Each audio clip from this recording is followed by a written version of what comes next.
Welcome to my channel. I hope today's story will be something you truly enjoy. Please support me even more. Now, let's begin the story. Picture this New Year's Eve, 10 seconds to midnight. The Ballantine house is packed, champagne everywhere, countdown screaming on the TV. I'm holding one last gift, small gold box, nothing fancy. My younger brother Jackson spots me, stumbles over, and rips it from my hands. Before I can speak, he pivots and slam dunks the box straight into the kitchen trash can. Lid slams. Gold ribbon flutters to the floor. The room explodes. My parents start clapping first. Cousins, aunts, uncles. 35 people all cheering like it's the funniest thing they've ever seen. Someone yells. Finally, Jackson throws his arms up like he just won the Super Bowl and screams. No one in this family wants you here anyway. Phones are out. Red lights blinking, catching every second in 4K. I don't scream. I don't cry. I just smile, calm and clear, and say loud enough for every microphone to hear, very gladly. I grab my coat, walk through the cheering crowd, and close the front door behind me as the countdown inside hits 0. My name is Bellamy Ford, 34, senior data scientist, the daughter they just threw out of their house. In less than 15 minutes, deputies will knock, and every person still clapping will regret it. If you've ever been the family ATM no one thanked, stay. Subscribe and drop a comment telling me which city you're listening from, because you're about to see what happens when the quiet one finally speaks. I'm 34, senior data scientist at one of the largest fintech firms in Charlotte. My models stop payment fraud worth hundreds of millions every quarter, and last year, I became the youngest lead in the division. At family tables, none of that has ever counted for anything. For 9 straight years, the first of every month, $5,200 has left my account and landed in my parents' checking. 108 transfers. $538,800 total. I still have every confirmation email. That money covered Mom's rheumatoid infusions that run almost $12,000 a dose. Dad's heart meds, the property taxes on the Ballantine house, the new air conditioning unit, the emergency plumbing in 2021, everything that kept the lights on and the water running. I never asked for credit. I just wanted them safe. But safety let them rewrite the story. Every holiday, Dad stands up and toasts the son who's been holding this family together. Mom beams, posts pictures online about how lucky they are to have such a devoted boy. Relatives flood the comments with praise for the child who supposedly carries the load. My brother sits there soaking it in money he never earned. I've watched aunts press cash into his hand for everything you do for your parents. Cousins beg for investing tips because he's crushing it in tech. Neighbors ask when his startup is going public. When someone remembers, I exist. Dad shrugs and says, I do something with computers. Conversation immediately swings back to Jackson's latest pitch. 2 years ago, Mom needed a new biologic, the insurance denied. $22,000 up front. I wired it the same afternoon. A month later, I found the thank you card addressed to him on the counter. I photographed it, added it to the folder with the paid invoices. Only one person ever saw through the act. Aunt Meredith, Dad's younger sister, started texting me after every gathering, saw them ignore you again. I know who really pays the bills. Keep the proof. She was the only relative who refused to clap for the lie. Documentation is second nature when your job is data. I saved statement screenshots of Mom asking me to send it to Jackson's account for easier taxes, cleared checks, Venmo trails, all of it.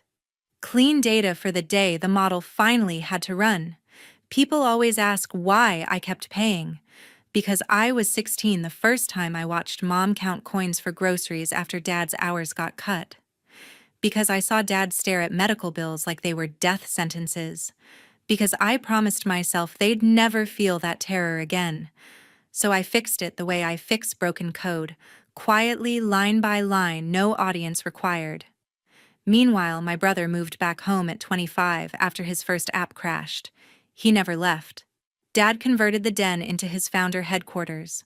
Mom still cooks his favorite meals and brags about his all-night coding sessions that are actually Fortnite tournaments. My promotion to lead dad called it a nice little bump. The keynote I gave to 2,000 people at the national conference Silence. Jackson saying he almost landed a $100,000 angel check. The entire table cheered like he'd already cashed it. Last Easter, when Dad raised yet another toast to the golden sun, Aunt Meredith lifted her glass and said, "And here's to the kid who actually keeps the power on so we can see our plates." The table went quiet. Mom glared. Dad changed the subject in 3 seconds flat. Under the table, Meredith squeezed my hand once hard. That squeeze told me the clock was ticking. I didn't know exactly when the truth would surface.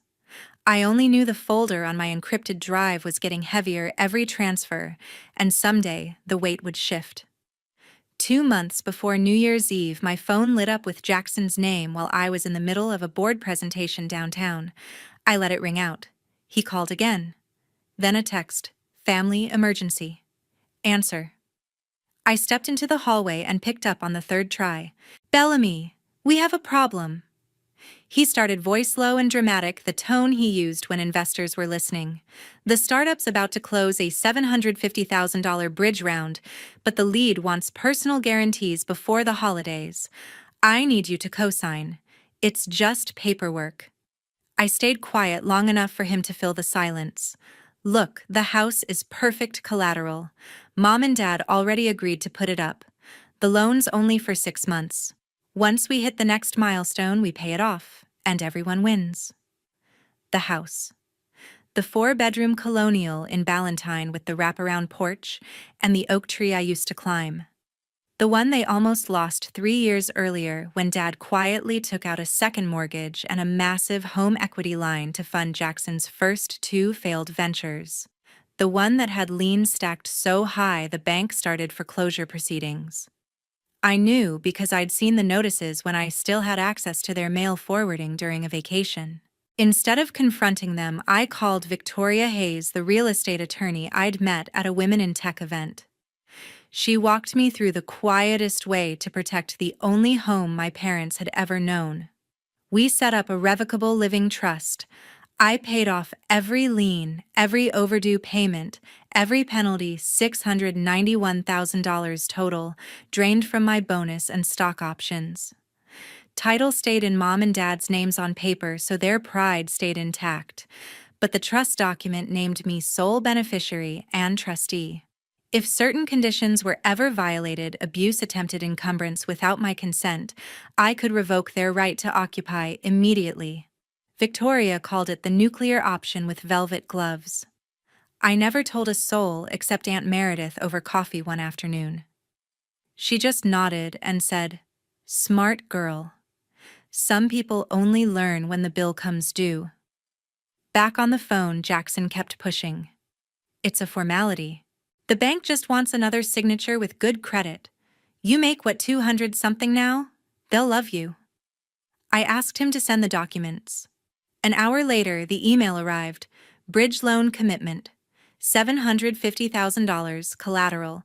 22117 Longleaf Pine Circle, Ballantyne, North Carolina. Borrowers Dennis and Pamela Ford, plus co-guarantor required. My signature block sat empty at the bottom. That night, I drove to my condo, opened the fire safe, bolted inside the closet, and pulled out the thick manila envelope marked Ballantyne Trust, originals only. Inside the recorded trust instrument dated March 2022, the satisfaction of mortgage from both lenders, the amendment giving me full revocation rights, and the writer Victoria had insisted on termination for hostile conduct toward the grantor's children. My handwriting on the signature line notarized and filed with Mecklenburg County. I spread the pages across the kitchen island and took photos of everyone. The next morning, Mom started texting, "Sweetie, it would mean the world to your brother." By lunch, 3 aunts I hadn't spoken to in years called to remind me how family sticks together in tough times. Dad left a voicemail that ended with, "After everything we've done for you, this is the least you can do." Jackson tried again that afternoon. FaceTime this time from the downstairs office Dad had turned into his command center. Behind him, I could see the new 75-inch TV I'd paid for when the old one died. "Come on, Belle," he said, using the childhood nickname he hadn't earned in 15 years. "We're so close. Don't let your issues hold the family back." Issues. That was the word he always used when I dared mention the imbalance. I told him I'd think about it.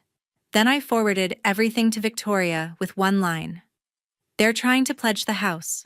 Prepare the revocation package." She replied in 10 minutes. "Already have it ready since last year. Just say when." I didn't answer Jackson for 3 days. The messages escalated: guilt trips from Mom, lectures from cousins who still owed me money, passive-aggressive Facebook posts about some people forgetting where they came from.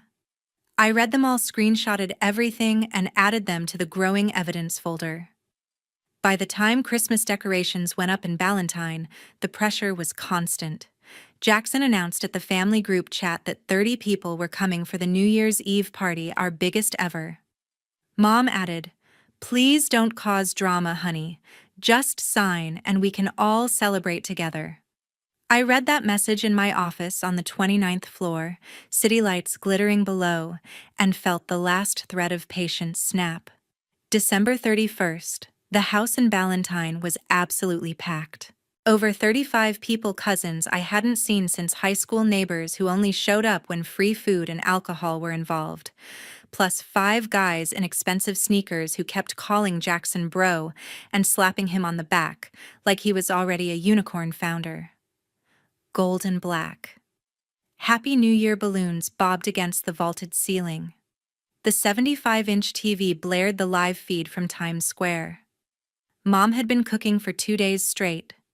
The kitchen island disappeared under trays of deviled eggs, brisket sliders, 7-layer dip, and her famous bourbon meatballs. Dad had set up a full bar in the dining room and was playing bartender in a ridiculous 2025 sequined hat. I arrived at 8:15 with one small gold box in my hand, high-end noise-canceling headphones Jackson had been dropping hints about for months. I figured I'd leave it on the pile, say hello to Aunt Meredith, and disappear before midnight. That was the plan. It lasted exactly 7 minutes. The second I walked through the door, the whispers started. "Still no ring on that finger. Jackson says his sister makes bank, but never helps the family. Look at her face. Someone's jealous of her little brother's success."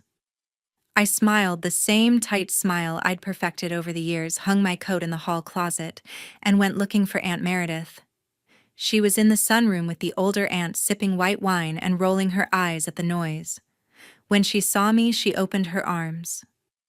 "There's my girl," she said loud enough for 2 cousins to hear. I hugged her hard.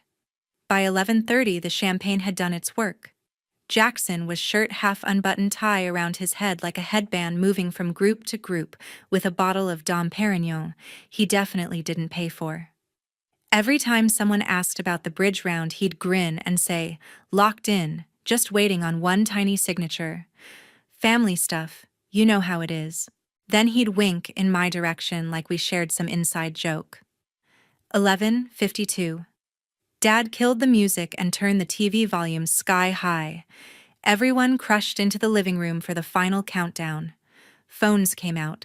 A cousin started the 10-9 chant early. I still had the gold box because the gift table had collapsed under the weight of bottles and coats. Jackson spotted me near the hallway. His eyes narrowed, then lit up with drunk inspiration. He pushed through the crowd, sneakers squeaking on the hardwood, and planted himself right in front of me. "Well, look who decided to grace us with her presence," he announced to the entire room. Phones swung toward us like paparazzi. "The Queen has arrived with her royal offering." Laughter rippled. Someone whistled. Before I could hand the box over quietly, he snatched it from my fingers and held it above his head like he'd just won the Super Bowl. "Let's see what Big Sis brought for the little people." He shook it hard, making the bow bounce. Probably another lecture wrapped in a bow. He tore the paper in one violent rip. The headphones tumbled into his palm. He turned them over once, scoffed loud enough for the back row to hear, and said, "Oh, how thoughtful. Too bad nobody here wants your charity crap."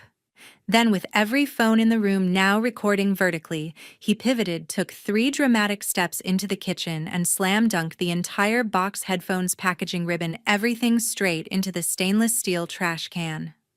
The lid slammed shut with a metallic crash that cut through the countdown chant. The room lost its mind. Dad started clapping first, slow, deliberate, proud dad claps. Mom threw her head back, laughing, and joined in. Within 2 seconds, the entire living room was roaring applause, whistles, cheers, cousins banging on the coffee table like it was a drumline. Someone screamed, "That's how you do it, Jax," another voice yelled. Finally, somebody said it. Jackson spun back to me, arms thrown wide, face glowing under the disco ball lights Dad had hung that afternoon. He was feeding off the energy like a rock star. "No one in this family wants you here anyway," he bellowed, slurring just enough to make it worse. "Take your perfect job and your perfect life and get the hell out." The applause doubled. A few people started chanting, "Jax, Jax, Jax." Someone popped another bottle. Foam sprayed across the room. Aunt Meredith shoved her way forward, wine sloshing. "Jackson Dennis Ford. You shut your mouth right now," she shouted, but the music had kicked back on and the countdown was at 20 seconds. Her voice disappeared under the noise. Dad actually put a hand on her shoulder and guided her back, like she was the one causing a scene. I stood perfectly still while 35 phones filmed my face in 4K. I reached into my pocket, thumbed the record button on my own phone, angled it low so no one noticed, and let it capture every second, every laugh, every clap, every triumphant grin on my little brother's face. Then I smiled, real calm, almost relieved, and said clear and slow so every microphone picked it up, very gladly. The chanting faltered for half a second as I walked straight through the crowd. People parted without thinking. I grabbed my coat from the closet, opened the front door, and stepped out into the freezing night, just as the TV inside hit 0 and the first fireworks exploded over Charlotte. 10 minutes after midnight, while fireworks were still exploding in long golden cascades over Charlotte, my phone buzzed once. "Victoria Hayes. Knock in 60 seconds. Pull up now." I eased the car forward and parked directly in front of the house, headlights off, wipers clearing the light snow. At 12:14 exactly, an unmarked county SUV rolled up behind me. 2 uniformed deputies climbed out, followed by the court officer, carrying the sealed revocation packet and a clipboard thick with certified copies. A second deputy carried the bright yellow enforcement notice. The front door burst open before the first knock landed. Dad's voice boomed into the freezing air, still riding the champagne high. "Forget something, princess." The court officer didn't flinch. "Dennis Ford, Pamela Ford, service of trust revocation and immediate removal from 2217 Longleaf Pine Circle, town of Ballantine. Step aside, please." Inside, the music died instantly. 35 stunned faces appeared in the doorway, and Windows phones still glowing from midnight selfies. Dad tried to laugh it off. "You've got the wrong address, officer. We own this house." The officer handed over the top copy. "Property is held in the Quinn Family Revocable Living Trust, recorded March 2022. Bellamy Ford is sole beneficiary and trustee. Due to hostile conduct and attempted unauthorized encumbrance, the trust is revoked effective 12:01 a.m. today. You are ordered to vacate immediately." Mom shoved past Dad, robe pulled tight, mascara already running. "This is our home. We've paid the mortgage for 30 years, ma'am," the deputy said evenly. "The liens from 2021 and 2022 were satisfied by the beneficiary. Title remained in your names for convenience only. That convenience ended tonight." Jackson barreled forward, barefoot, tie still around his forehead. "This is fraud. She can't just steal our house." He reached for the papers. The nearest deputy caught his wrist mid-air and guided him back 2 steps without raising his voice. I stepped out of my car and walked up the salted driveway. Snowflakes melted on my cheeks. Every phone pivoted toward me like a swarm. Victoria Hayes was already waiting on the porch in a long black coat, tablet in hand. She gave me the smallest professional nod. Aunt Meredith appeared at my left, slipping her arm through mine without a word. Dad's face cycled through confusion, disbelief, then pure panic. "Bellamy, tell them this is a mistake. Call them off." I stopped at the bottom step and looked straight at the three of them. "You told the entire internet 5 minutes ago exactly how you feel about me. The trust has a hostile conduct termination clause. You triggered it on camera. These officers are here to enforce it." Mom dropped to her knees on the welcome mat, sobbing loud enough for the neighbors' Ring cameras to pick up. "You're throwing your parents out in the snow on New Year's Day." Aunt Meredith stepped forward half a pace. Her voice cut through the night like a teacher silencing a cafeteria. "I watched this child stay quiet for 3 solid years, while y'all spent her money and handed the credit to the wrong kid. Tonight you humiliated her in front of the whole family. Don't pretend you didn't know this day could come." A cousin tried to keep filming. The deputies simply lowered the phone with 2 fingers. "Please stop recording law enforcement action, sir." Victoria spoke up calm and clear. "Locksmith is 45 seconds out. My client has authorized immediate rekeying and utility transfer." Dad's mouth opened and closed like a fish. Jackson started yelling about lawsuits, lawyers, judges, anything that sounded expensive. The deputies moved him back another 2 feet. I looked at Mom still on her knees, at Dad clutching the doorframe, at Jackson, red-faced and shaking. "You have 15 minutes for medications, wallets, and the dog," I said. "Everything else will be inventoried tomorrow." The first massive finale firework boomed overhead, bathing the entire scene in white-hot light. By the next morning, the video already had 2 million views and climbing fast. Someone stitched Jackson's trash can dunk with the deputies arriving 14 minutes later and added dramatic music. The clip ended on Mom kneeling in the doorway while fireworks popped overhead. Within hours, her Ballantine meltdown was trending #2 in Charlotte and climbing the national list. Jackson woke up in a Super 8 off I-485 because every cousin who had offered their couch the night before suddenly had family in town. His phone was dead, but when he finally charged it at a Waffle House, the investor group chat had already imploded. The lead VC, who was 90% in on the bridge round, sent one message: "Due diligence just turned up a very public hostile conduct revocation. We're out." The other 2 term sheets followed within minutes. $750,000 vanished before he finished his coffee. Dad tried to keep routine. He drove to the country club for his usual Wednesday 9 holes, only to find his membership card deactivated at the gate. The pro shop manager, a guy he'd played with for 15 years, looked embarrassed and handed him a printed email. "Effective immediately, Dennis Ford is removed from the Men's Association for conduct detrimental to the club's reputation." Translation: the video had been shared in the club's private Facebook group, and the board voted at 8:00 a.m. Mom opened her phone to post the annual Happy New Year from the Ford's family photo and discovered she'd been removed from every single neighborhood chat, the Ballantine Moms group, the charity luncheon committee, even the recipe exchange thread she'd moderated for 8 years. One former friend sent a private message that simply read, "We saw what you let happen to your daughter. Don't message any of us again." The rest just blocked. By noon, the local news picked it up. WBTV ran the headline, "New Year's party ends with deputies at Ballantine home." They blurred faces but not the address. Ring doorbells from 3 houses down caught crystal clear audio of Jackson screaming and Mom crying. Drive-by traffic started before lunch. People slowed down to film the yellow enforcement notice still taped to the front door. Jackson tried damage control. He posted a 10-minute Instagram live from the motel parking lot, shirt wrinkled, claiming the video was heavily edited and I was mentally unstable. The comments were brutal. Strangers recognized the deputies' voices and time-stamped everything. Someone overlaid the trust document I'd posted anonymously at 3:00 a.m. The live peaked at 41,000 viewers and ended when he threw his phone at the pavement. Dad attempted the old boys network.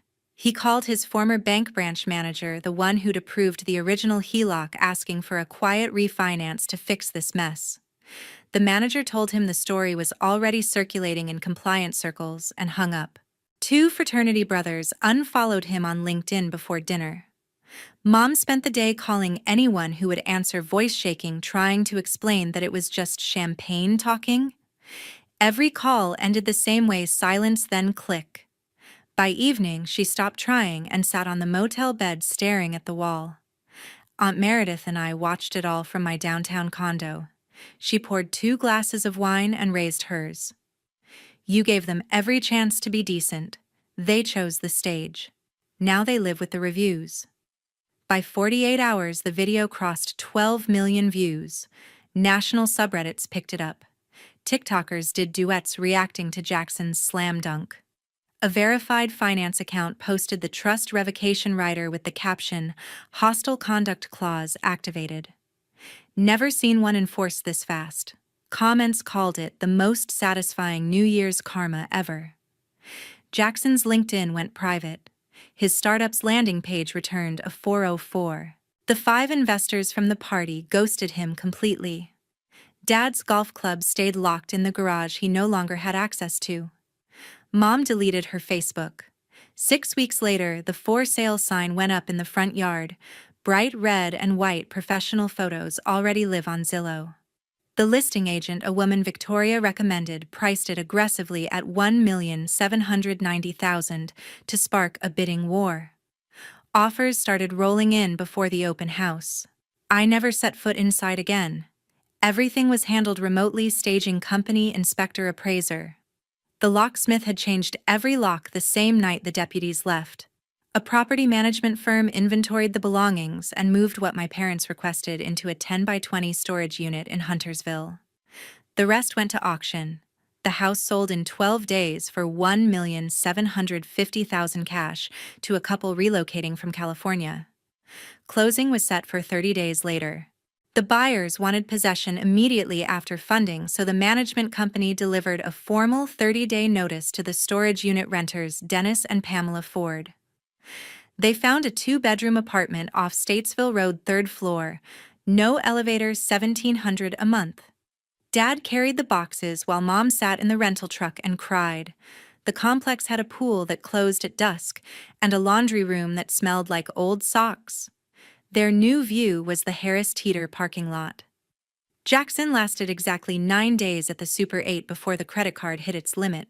He moved into the apartment too, sleeping on an air mattress in the living room, because the 2nd bedroom became storage for golf clubs and Christmas decorations they refused to throw away. His resume, once full of founder and visionary, now listed server at a sports bar off Billy Graham Parkway. He wore a black polo with the logo Wingstop 485 and practiced smiling in the mirror before every shift. Tips were decent on Panther Sundays, but the manager still made him bus tables when it got busy. I blocked every number I recognized, created a new email for family only, and routed anything that slipped through to spam. The property management company handled the rest. When Mom tried to call from the apartment landline, the recorded message said, "This subscriber does not accept inbound calls." Dad mailed a 6-page handwritten letter apologizing and asking for one sit-down, just us 4. It came back unopened, stamped refused. Return to sender. Jackson created 3 new Instagram accounts to message me. I reported each one for harassment until the platform suspended him. The storage bill went unpaid the 2nd month. The unit was auctioned off in March. Dad's golf clubs fetched $200. Mom's Christmas village sold for $43. Someone bought the 75-inch TV for $300 and posted it on Facebook Marketplace the same day. I wired the exact amount they still owed on the original HELOC late fees, $6,400, to the lien holder, so nothing could ever cloud the new owner's title. Then I closed that chapter.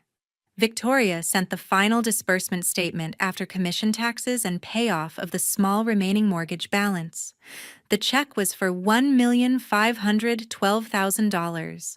I paid off my own condo downtown, bought Aunt Meredith the lake house she'd always wanted in cash, and put the rest into a scholarship fund for first-generation college students whose families treated them like ATMs.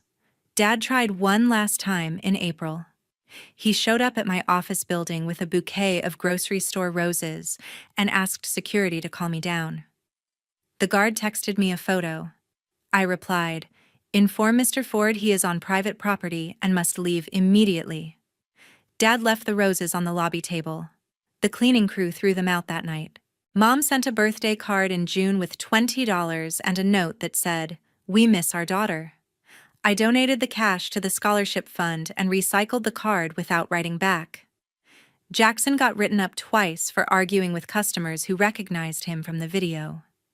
His manager moved him to lunch shifts where tips barely covered gas.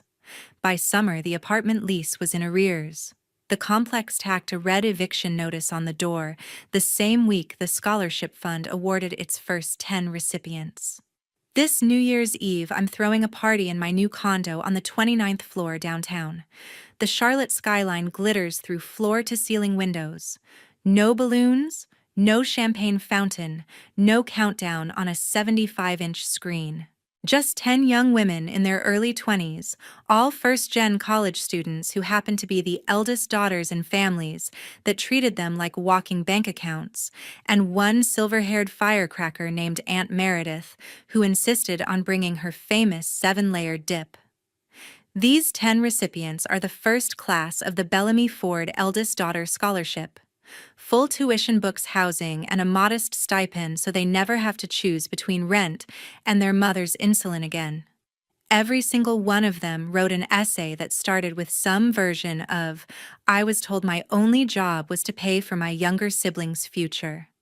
I read them on the same couch where I once cried over bank transfers at 2 a.m. Then I wired the money and invited them here tonight. The living room is warm with string lights and laughter. Someone's playlist is all early 2000s R&B. Aunt Meredith is holding court on the sectional, telling the girls how she watched me build spreadsheets at 16 to figure out which bills were due first. One recipient, a computer science major from Gastonia, just asked if she can intern at my company next summer. I told her the job is already hers. There are no toasts to golden children tonight. No one claps when someone walks out the door. No one has to smile while being erased. At 11:55, we gather on the balcony. The city is already lighting up with early fireworks. The girls lean on the railing coats, pulled tight, eyes bright with possibility instead of resignation. Aunt Meredith stands beside me, hand on my shoulder, the same way she did the night everything changed. Midnight hits.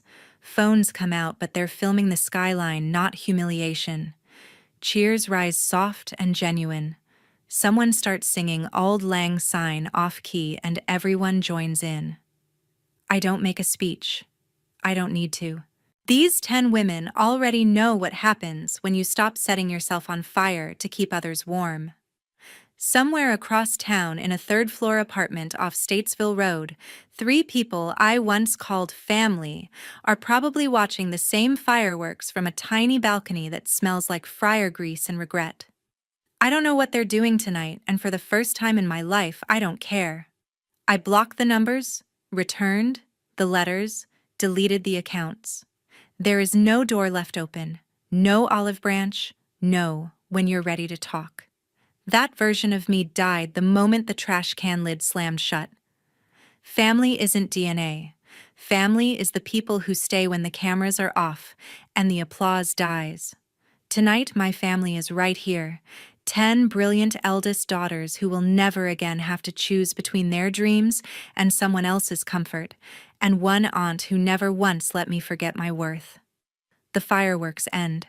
The girls come back inside, cheeks pink from the cold, already planning study groups and summer internships.